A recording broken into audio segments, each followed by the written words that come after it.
काल ह्या रोडला निष्पाप लोकांचे बळी गेले. म्हणजे गाडी ड्रायव्हर जिम्मेदार आहे का अतिक्रमणधारक जिम्मेदार आहे त्याला? या ठिकाणी काल जो अपघात झाला होता त्या अपघाताचा जे मुख्य कारण आहे ते कारण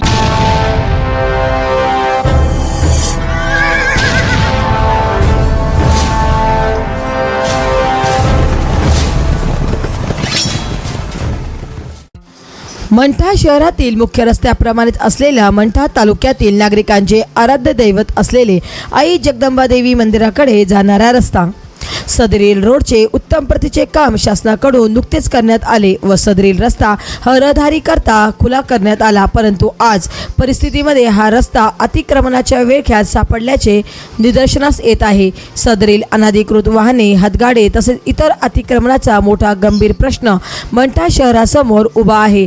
याकडे प्रशासन व राजकारणी हे जाणीवपूर्वक दुर्लक्ष करत आहेत. याचे परिणाम सामान्य नागरिकांना भोगावे लागत आहेत. दिनांक 29 जुलै 2024 देवी रोडवर झालेली घटना ही फार वेदनादायी होती. यापुढे अशा प्रकारची दुर्घटना होऊ नये म्हणून वेळेतच या संपूर्ण अतिक्रमण व अनधिकृतपणे चाललेले अनेक कारभारांवर कारवाई होणे आवश्यक आहे. सदरील विषय आपण स्वतः देवी रोडसह शहरातील सर्व अतिक्रमणे हटवावी व हातगाड्यांना कायमस्वरूपी जागा देऊन सतत भेडसावणारा प्रश्न मार्गी लावावा, नसता आपल्या कार्यालयासमोर तीव्र आंदोलन छेडण्यात येईल, असा इशारा मंठा शहरातील सर्वसामान्य तमाम नागरिकांच्या वतीने प्रशासनात देण्यात आला. या प्रसंगी सदर निवेदनावर दिनेश सराफ, शेषनारायण दवणे, अभिजित कोंदडे, पवन केंद्रे, बाळासाहेब खवणे, रतन कळणे, प्रकाश जाधव, सीताराम राठोड, सचिन तायडे, राजेभाऊ रोटे, सोमेश कंधारकर, सिद्धार्थ वैद, आसाराम काकडे, संतोष देवकर, पांडुरंग बोराडे, अनिल बोराडे, पिंटू कुलकर्णी, बाळासाहेब गोंडगे, पवन राठोड, परमेश्वर बोराडे, अमोल विभूते, विजय साबू, संतोष तिवारी, हरिओम शहाणे, पवन शिंदे, करण तोर, समाधान खोसे, रामभाऊ बोराडे, किसनराव बोराडे, सुशील बोराडे, अशोक सुरवसे, वरकड, शिवशंकर गजलकर, पवन दायमा, बाळू पारखे, कृष्णकांत कुलकर्णी, लक्ष्मीकांत कुलकर्णी, राजाभाऊ बोराडे, दिगंबर इंगळे, दत्ता घुगे, पवन केंद्रे, विकास ठोकरे, दत्ता जिरंगे, ज्ञानेश्वर बोराडे यांच्यासह शेकडो नागरिकांच्या सह्या असलेली मागणीचे निवेदन प्रशासनाला सादर करण्यात आले. महाराष्ट्र वाईब न्यूज प्रतिनिधी गजानन माळकर, मंठा, जिल्हा जालना. यमुना शेषनारायण दवणे यांचा प्रतिनिधी म्हणून बोलतो. या ठिकाणी काल जो अपघात झाला होता त्या अपघाताचा जे मुख्य कारण आहे ते कारण म्हणजे मंठा जगदंबा देवीला जाणारा हा रस्ता 60 फुटाचा असून हा रस्ता 60 फुटाचा असून इथे अतिक्रमणधारकांमुळे हा रस्ता 10 ते 15 फूटच वापरायला मिळतो.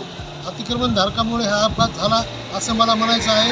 तरी प्रशासनाने या रोडवरील वाहने असो, पानटपऱ्या असो, टपऱ्या असो, घरे असो, हे सर्व घरे उठून हा रस्ता खुला केला पाहिजे व ह्या रस्त्याला एक खुला करून जनतेला येण्या जाण्यासाठी हा रस्ता मोकळा करून दिला पाहिजे.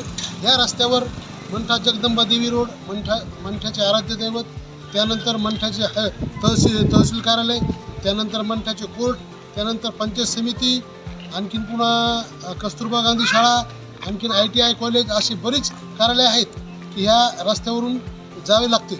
तरी अशी माझी प्रशासनात नम्र विनंती, हात जोडून नम्र विनंती आहे की हा रस्ता लवकरात लवकर मोकळा करून देण्यात यावा. बरं, काल ह्या रोडला निष्पाप लोकांचे बळी गेले. म्हणजे गाडी ड्रायव्हर जिम्मेदार आहे का अतिक्रमणधारक जिम्मेदार आहे त्याला?